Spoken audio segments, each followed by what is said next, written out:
یہ طریقہ کار ہمارا پورے معاشرے میں علمی حلقوں میں چل رہا ہے.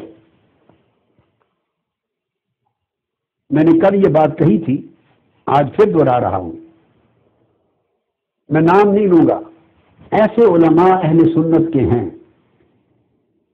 جنہوں نے غالباً پوری عمر مجھ سے ملاقات ہی نہیں کی اور نہ میری ان سے ملاقات نہیں ہوئی. میری مجلس میں کبھی نہیں بیٹھے، انہوں نے براہ راست مجھ کو سنا پڑھا نہیں ہے، تعلق ہی نہیں رہا کبھی آپس میں. راہ چلتے سلام دعا بھی بعض اوقات نہیں ہوئی، یعنی رابطہ ہی نہیں. ایسے لوگ بھی صرف انہوں نے سنا سیدنا مولا علی المرتضیٰ کے منقبت میں میرا کلام، میری گفتگو، اور وہ بھی میرا خطاب نہیں سنا ہوگا، مجھے یقین ہے میری کیسٹ سے نہیں سنی ہوگی، کیونکہ کئیوں سیدہ فاطمۃ الزہرا سیدہ کائنات کی شان میں میرے خطاب، میری کتابیں، حسنین کریمین کی شان میں میری کتابیں، میرا درس بخاری شان اہل بیت میں، درس صحیح مسلم شان اہل بیت میں، درس ترمذی شان اہل بیت میں، درس نسائی شان اہل بیت میں، یہ کچھ سنا. فلسفہ شہادت امام حسین پر یا یزید کی تکفیر پر، یزید لعین اس جہنمی کی تکفیر پر میرے بارے میں سنا. اور میرے خطابات بھی نہیں سنے کہ کیسٹ سے سنے ہوں یا کتابیں پڑھی ہوں یا مجلس میں بیٹھے ہوں. مجھے علم ہے ذاتی طور پر پختہ شواہد کے ساتھ کہ اپنی مجالس میں بیٹھتے ہیں، لاہور میں بیٹھتے ہیں، کراچی میں بیٹھتے ہیں، ملتان میں بیٹھتے ہیں، پاکستان میں بیٹھتے ہیں، انگلینڈ میں بیٹھتے ہیں، اور دنیا کے باقی خطوں میں بیٹھتے ہیں مجالس میں. اور وہاں کہتے ہیں کہ قادری صاحب تو شیعہ ہو گئے، ان کا عقیدہ بدل گیا، وہ شیعہ ہو گئے. خدا کا خوف کریں، آپ نے مرنا بھی ہے، قبر میں جانا ہے.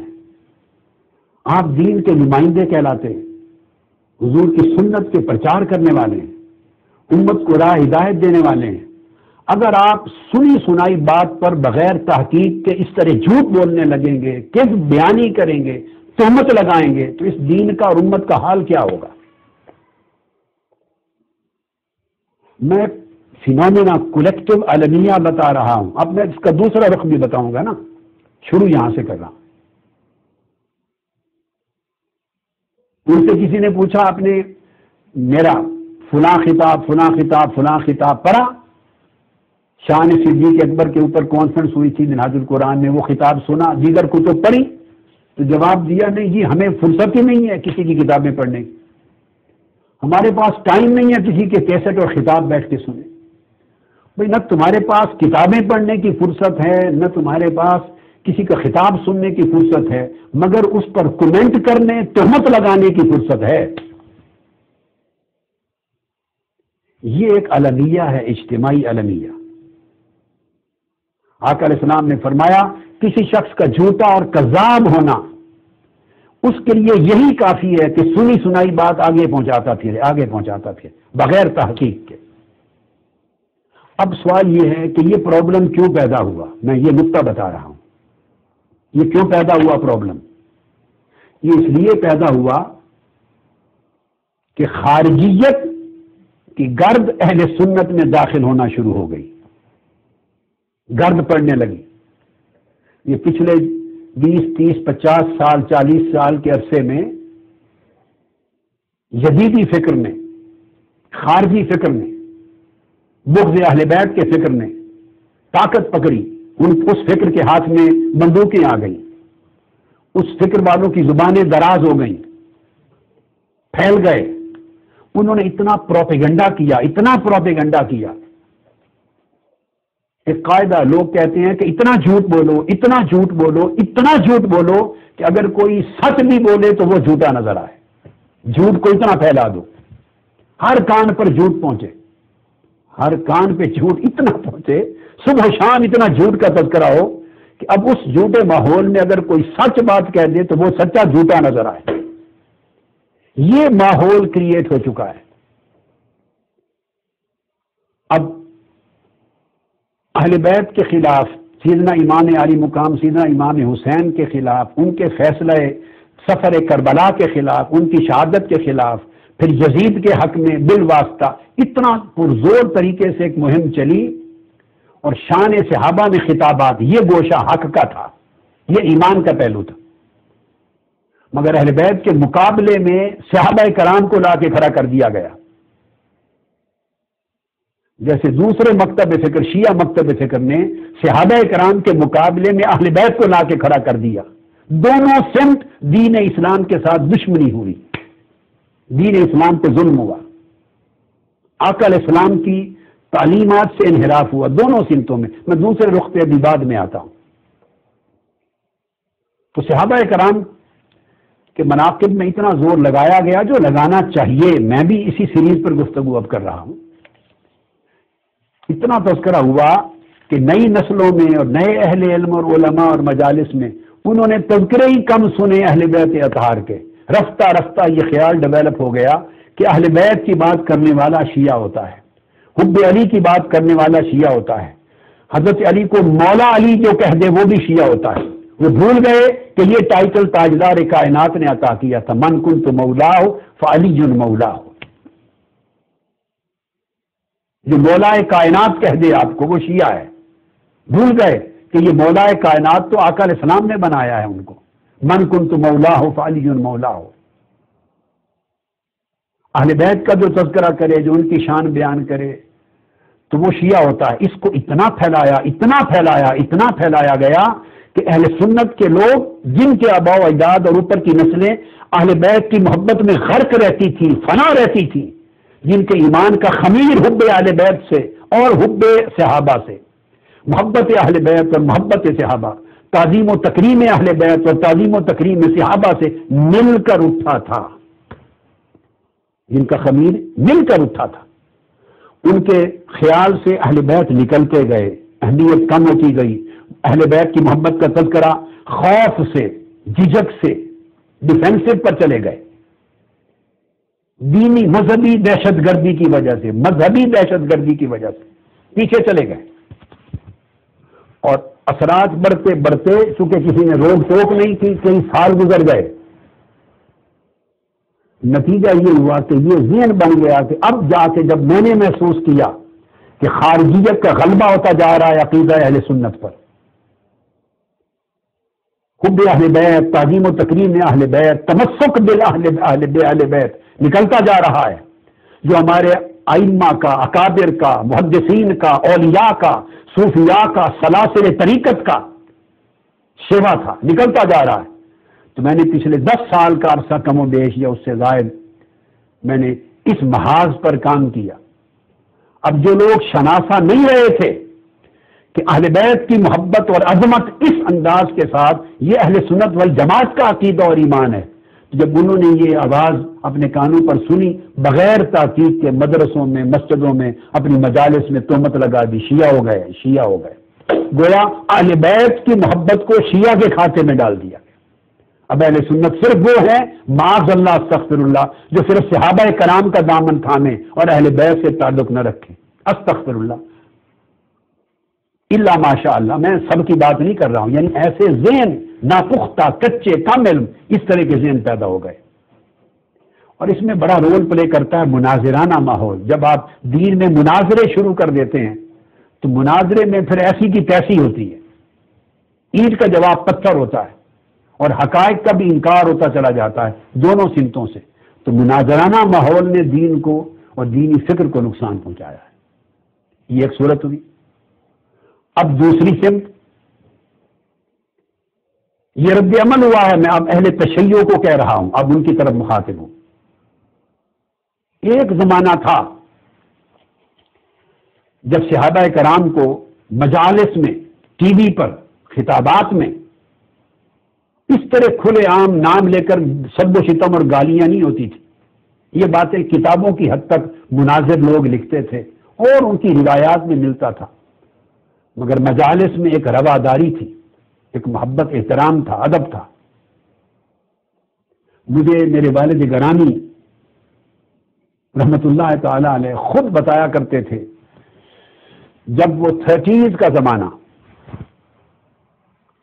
انہوں نے پورا جب لکھنؤ میں گزارا، 10 سال لکھنؤ میں پڑھے، فرنگی محل میں، دارالعلوم فرنگی محل میں، اور پھر اس کے بعد حیدرآباد دکن کے علماء سے، دہلی کے علماء سے، اور وقتاً فوقتاً کانپور اور سہارنپور اور دیگر مقامات پر بھی تشریف لے جاتے، مگر 10 سال وہ لکھنؤ کے فرنگی محلی مکتب فکر، یہ ان کا علم کا مکتب فکر تھا، جب پڑھے تو مجھے انہوں نے خود فرمایا، وہ راوی ہیں میں خود گواہ ہوں، فرمایا کہ بیٹے لکھنؤ جیسا شہر آپ کو پتا ہے کہ جو مرکز تھا مناظروں کا، وہاں خلفائے راشدین کے ایام سنی اور شیعہ مل کر مناتے تھے،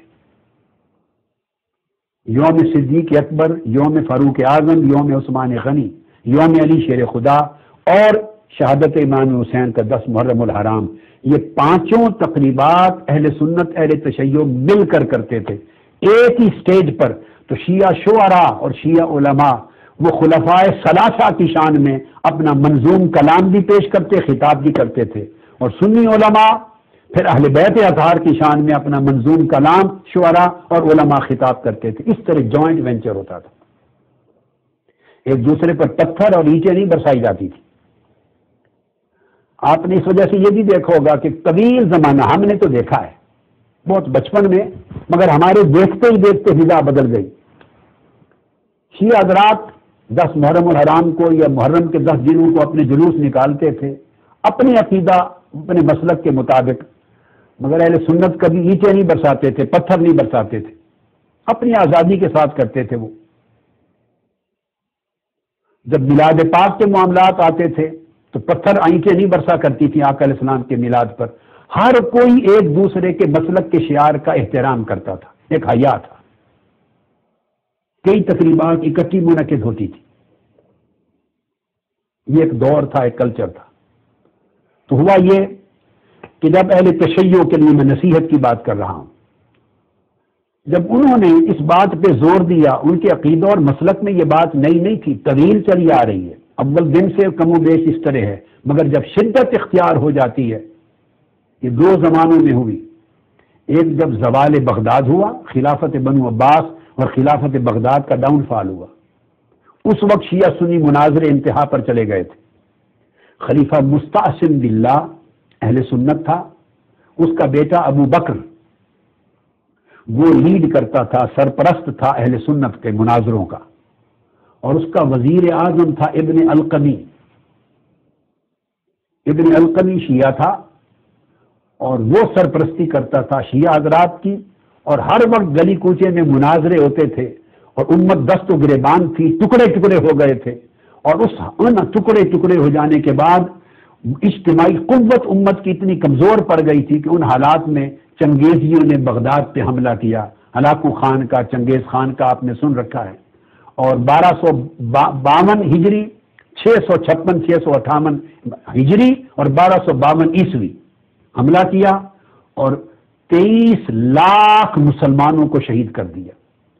3 دن تک دریائے دجلہ مسلمانوں کے خون سے سرخ ہو کے بہتا رہا، اس خون میں کوئی امتیاز نہیں تھا، تاتاریوں کی تلوار اندھی تھی کہ کون سی گردن سنی کی ہے، کون سی گردن شیعہ کی ہے، سب کٹ گئی۔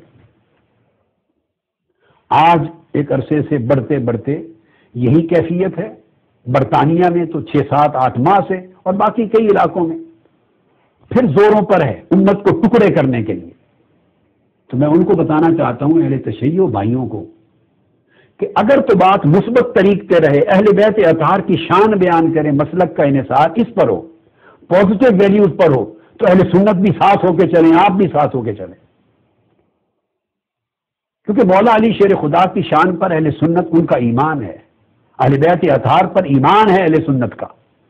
پازیٹو اینگلز ہوں تو ساتھ ہو کے چلیں، اختلاف اگر ہے مسئلہ خلافت پر یا کسی چیز پر تو اس کو اپنے عقیدے کی حد تک انسان رکھے، مگر سب و شتم تک نہ جائے، ان کو طعن و تشنیع کے تیروں کا نشانہ نہ بنا لے اصحاب صحابہ کرام کو، اور گالی گلوچ دینا اور ان کو معاذ اللہ کافر تک کہنا۔ ایک دن برطانیہ میں نے اپنے کانوں سے، میں خود گواہی دے رہا ہوں، 45 منٹ یا 50 منٹ کے قریب بیٹھ کر بائی دی وے ایک ٹی وی چینل آن کیا، میں نام نہیں لینا چاہتا اس کا، اس میں 2 3 مولوی صاحب بیٹھے تھے اہل تشیع کے، اور ایک پروگرام تھا اپنی سیکرٹ بیہائنڈ ثقیفہ، یہ ایسا کوئی نام تھا، ثقیفہ بنو ساعدہ کا واقعہ. اور میں ایمانداری سے کہہ رہا ہوں، میرے اہل تشیع بھائی غور سے، علماء بھی عوام بھی سن لیں، میری غیرت گوارا نہیں کر سکی کہ میں اس پروگرام کو دوبارہ کبھی سن سکوں. اتنی مغلظات بکی جا رہی تھی، کفر بکا جا رہا تھا. خلفائے راشدین کو سیدنا صدیق اکبر اور سیدنا فاروق اعظم دونوں ٹارگٹ تھے، انہیں بال واسطہ کافر تک، منافق تک، سازش تک اور آقا علیہ السلام کا قاتل تک کہا گیا. کچھ شرم ہونا چاہیے، کچھ حیا ہونا چاہیے. یہ باتیں اب دلائل میں آئیں گی کہ آپ کن کو کیا کہہ رہے ہیں. ان کو جن کے ہاتھ پر مولا علی شیر خدا نے بیعت کی ہے، ان کو کافر، منافق اور قاتل اور دین کا دشمن تصور کر رہے ہیں. یہ چیزیں آگے آئیں گی. کوئی یہ کہہ سکتا ہے کہ وہ جبرن بیعت کی ہے، تو اس موضوع پر الگ آؤں گا میں انشاءاللہ. جب مسئلہ خلافت ہمارے موضوع میں آئے گی میں بیان کروں گا جبرن کی ہے یا برضا و رغبت کی ہے. اس پر دلائل ہوں گے. جس پر مولا علی شیر خدا نے بیعت کی ہے، جس پر جمی بنو ہاشم نے بیعت کی ہے، جن کے وزیر اور مشیر 30 سال تک، پہلے 25 سال تک مولا علی شیر خدا رہے، اور جن کی تعریفیں کی ہیں مولا علی شیر خدا نے اپنے خطبات میں نہج البلاغہ میں، جن کی حمد کی ہے، جن کے اوصاف بیان کیے ہیں. کیا کوئی شخص یہ کلیم کرتا ہے کہ وہ مولا علی شیر خدا سے بھی بڑا ایماندار بن گیا ہے؟ کیا کوئی شخص ایسی باتوں کے ذریعے نوجوان نسل کو یہ بتانا چاہتا ہے کہ مولا علی شیر خدا نے جو ان کی تعریف کی وہ بھی غلط ہے؟ اور ہمیں حقیقت پہنچی ہے آج 15 صدیوں کے بعد. وہ مولا علی شیر خدا کی تردید کر رہا ہے، وہ امام زین العابدین کی تردید کر رہا ہے، وہ امام حسن اور امام حسین کی تردید کر رہا ہے، وہ امام محمد الباقر کی تردید و تکذیب کر رہا ہے، وہ امام جعفر الصادق کی تکذیب کر رہا ہے. ان سارے اماموں نے اپنی اولاد میں اپنے بیٹوں کے نام ابو بکر بھی رکھے، عمر بھی رکھے، عثمان بھی رکھے، اور امام علی تک، امام علی نقی تک اور امام حسن عسکری تک ائمہ نے ایک جس کی اکلوتی بیٹی ہوئی تو اس کا نام عائشہ رکھا. کوئی اپنے دشمنوں کے نام رکھتا ہے اپنی اولاد کے، کوئی اپنی اولاد کے لیے کافروں کے نام رکھتا ہے، کوئی اپنی اولاد کو منافقوں کا نام دیتا ہے، کوئی دشمنان اہل بیت. آج کوئی شیعہ تصور کر سکتا ہے کوئی تیار رکھنے کو اپنے بیٹے کا نام ابو بکر رکھے، عمر رکھے، عثمان رکھے، بیٹی کا نام عائشہ رکھے؟ کوئی کرے گا؟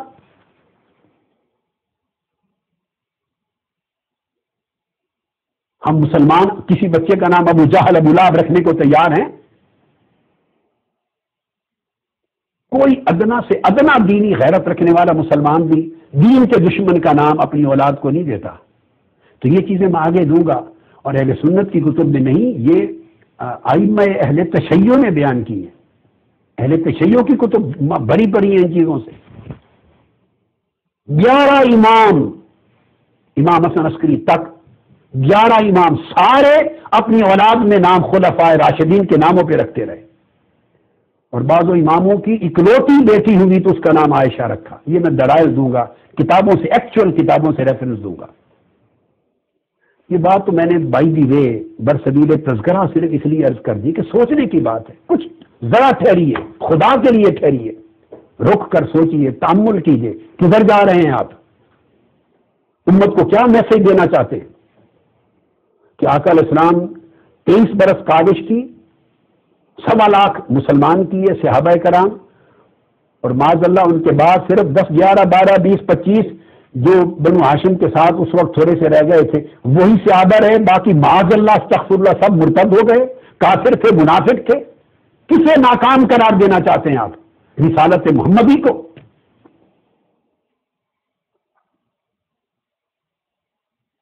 یہ بات سمجھنے والی، یہ باتیں میں نے ایسے مقدمات میں کہی ہیں، اور یہ کہہ کے میں ٹال نہیں دوں گا ان کو. میں ان میں سے ایک ایک جز پر تفصیلی گفتگو انشاءاللہ اپنے وقت پہ کروں گا. لیکن میں اس وقت ایک فکر دے رہا ہوں، سوچ دے رہا ہوں.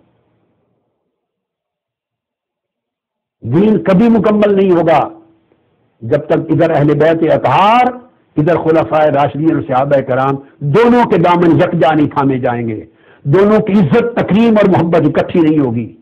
یہ 2 پہیے ہیں اسلام کی گاڑی کے. جو بھی ان دو میں سے ایک کو کاٹے گا وہ دین کو دو لخت کر دے گا۔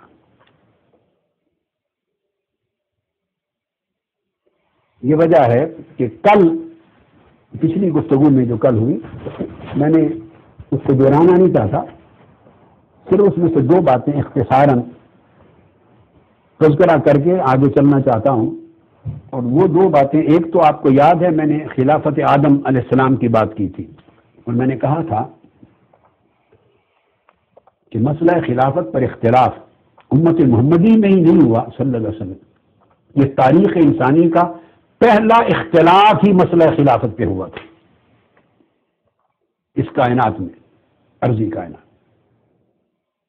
تو ملائکہ نے بھی سوال کیا، آج میں اس کا ایک دوسرا رخ عرض کر رہا ہوں جو کل بیان کیا، اب اس کو ریپیٹ نہیں کرنا چاہتا۔ جب اللہ پاک نے فرمایا انی جاعل فی الارض خلیفہ، میں خلافت مقرر کر رہا ہوں، نظام خلافت، خلیفہ اپنا بنا رہا ہوں، تو میں نے بتایا تھا یہ سوال ملائکہ کے ذہن میں بھی آیا، سوال ابلیس کے ذہن میں بھی آیا، مگر ملائکہ کا طرز عمل صرف استفسار تھا۔ میں یہ ایک نیا رخ دے رہا ہوں، اس بات کا ایک نیا ایسپیکٹ رکھ رہا ہوں۔ ملائکہ کا جو اقدام تھا وہ صرف استفسار تھا، پوچھنا، جبکہ ابلیس اس کا طرز عمل استفسار نہیں تھا، استنکار تھا، استنکار، انکار کرنا۔ یہ دو طرز عمل جدا ہو گئے۔ تو میں نے بتایا تھا کسی مسئلے پر یا خلیفہ کے تقرر پر ذہن میں، سوچ میں، استحقاق کے لحاظ سے اختلاف ہو جانا یہاں تک تو ایک طبیعی امر ہے، کوئی مذموم بات نہیں ہے، مگر طرز عمل آپ کیا بنانا چاہتے ہیں؟ اسلام نے کس کی اجازت دی، کس سے منع کیا؟ ملائکہ کے طریقے کی اجازت دی، استفسار، ابلیس کے طریقے سے روک دیا، وہ استنکار ہے۔ ملائکہ کا جو استفسار تھا وہ کس لیے تھا؟ یہ بات آگے سمجھنے والی، ایک اور لفظ بول رہا ہوں، وہ استفہام کے لیے تھا، بات کو سمجھنے کے لیے، استفہام کے لیے، تاکہ وہ اصل مسئلہ کی حقیقت کو سمجھیں۔ تو اللہ پاک نے جب سمجھایا وہ سمجھ گئے، بات ختم ہو گئی۔ اس طرز عمل کو اسلام نے پسندیدہ قرار دیا ہے، امت میں یہی رہنا چاہیے۔ ابلیس کا طریقہ استنکار تھا، اور وہ استنکار کی غرض کیا تھی؟ استفہام نہیں تھا، اس کی غرض استکبار تھا۔ دوسرا لفظ سن لیجیے، اس کے استنکار کے پیچھے غرض استکبار تھا، تکبر تھا۔ تو امت میں طریقے استنکار، انکار کرنا، استکبار کرنا، سب و شتم کرنا، تنقیص کرنا، اس طریقے کو امت میں مضمون کر دیا گیا۔ یہ ابلیسی انداز فکر ہے، امت کو چاہیے کہ اس سے اجتناب کرے۔ استفہام کے لیے بات ہو، استدلال ہو، استحقاق کا تذکرہ ہو، سمجھ آ جائے، استغفار ہو جائے، فنش۔ یہ پسندیدہ طریقہ ہے۔ یہ تو ایک ایسپیکٹ۔ دوسری چیز، میں نے اختتام پر اب جو طریقہ بیان کیا وہ سیدنا مولا علی شیر خدا کرم اللہ وجہ الکریم کا بیان، جہاں وہ راہ ہدایت سجیسٹ کرتے ہیں امت کو گمراہی سے بچانے کے لیے۔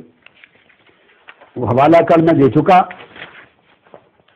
آج اس سے میں اختصار سے ایک نقطہ اور نیا عرض کرنا چاہتا ہوں، ہے اسی سے ریلیونٹ، پھر ہم آگے چل پڑیں گے۔ سیدنا مولا علی شیر خدا رضی اللہ تعالی عنہ، ان کے خطبات کا مجموعہ جس کا میں نے ذکر کیا، نہج البلاغہ، یہ اہل تشیع میں، شیعہ حضرات میں سب سے معتبر کتاب ہے، کیونکہ مولا علی المرتضیٰ کرم اللہ وجہ الکریم علیہ السلام رضی اللہ تعالی عنہ، ان کے خطبات کا مجموعہ ہے نہج البلاغہ۔ میرے پاس اس وقت جو نسخہ ہے جہاں سے میں حوالہ دے رہا ہوں، یہ میرا ذاتی نسخہ ہے مکتبہ قادریہ کا، میرے والد گرامی رحمۃ اللہ تعالی علیہ کے وقت سے، اور میں نے نہج البلاغہ 70s کے اوائل میں اسی نسخے سے پڑھی تھی. 1969 70 اور 71 72 کے یہ جو 3-4 سال کے زمانے میں میں نے اس نسخے سے پڑھی ہے نہج البلاغہ. یہ جو میرا پڑھا ہوا نسخہ ہے اس پر آج تک میرے ہاتھ کے ریفرنسز لگے ہوئے ہیں. اور یہ نسخہ الحاج سید علی نقی فیض الاسلام کے فارسی ترجمہ اور شرح کے ساتھ ہے. حاج سید علی نقی فیض الاسلام ایران کے عالم و گزرے ہیں، بہت بڑے شیعہ عالم. انہوں نے نہج البلاغہ کا فارسی ترجمہ اور شرح کی ہے. یہ نسخہ اس کے ساتھ ہے. اور جو نسخہ میرے ساتھ ہاتھ میں ہے یہ چھپا ہوا ہے تہران کا. تہران کا چھپا ہوا ہے اور سن طباعت ہے اس کا 1324. آج سے 106 سال پہلے کا نسخہ ہے. اب میں آپ کو ایک دلچسپ لطیفہ عرض کروں، یعنی علم کا کتنا زوال ہو گیا. اب یہ نسخہ میں نے لاہور سے ابھی منگوایا نہیں تھا کینیڈا میں، تو میں نے کوشش کی کہ یہیں سے مل جائے مجھے. تو میں نے بھیجا اپنے ایک شاگرد کو، ان کو بھیجا. میں نے کہا کہ جو شیعہ علماء ہیں اور جو ان کا کوئی مدرسہ اور مرکز ہے، ان کی امام بارگاہ اور ان کے جو مکتبے ہیں کتب خانے، وہاں جا کر یہ نسخہ معلوم کر کے لے آئیں، مجھے یہ چاہیے. الحاج حاج سید علی نقی فیض الاسلام کی فارسی شرح کے ساتھ اصل متن عربی کا نہج البلاغہ یہ لائیں. یہ واپس آئے ہر جگہ سے گھوم پھر کے سب کو مل کر انہوں نے کہا کہ یہ تو ہوتا ہی کوئی نہیں، نسخہ ہے ہی کوئی نہیں. اب کوئی علی نقی صاحب شاید لکھنؤ یا انڈیا کے بھی ایک عالم ہوئے ہیں، کوئی موجودہ دور میں کوئی انڈیا کے لکھنؤ کے بھی کوئی عالم ہیں شیعہ، ایک نامور عالم ہے غالباً علی نقی یا ایسا کوئی نام ہے ان کا، نامور عالم ہے. انہوں نے کہا وہ تو ان کا ہے جو انہوں نے مقدمہ بھی لکھا، ترجمہ کیا ہوا ہے. کوئی حاج سید علی نقی اور فیض الاسلام نام کے کوئی نہیں ہوئے اور نہ کوئی ایسا نسخہ ہے نہج البلاغہ کا. یہ بات سن کے میں نے انا للہ و انا الیہ راجعون پڑھا. یعنی آپ اندازہ کر لیں کہ سب سے معتبر کتاب ہے اپنے مکتب فکر کی، اس کے قدیم معتمد ترین نسخوں کا ہی علم نہیں ہے. ترجموں پر جا کے بات رہ گئی.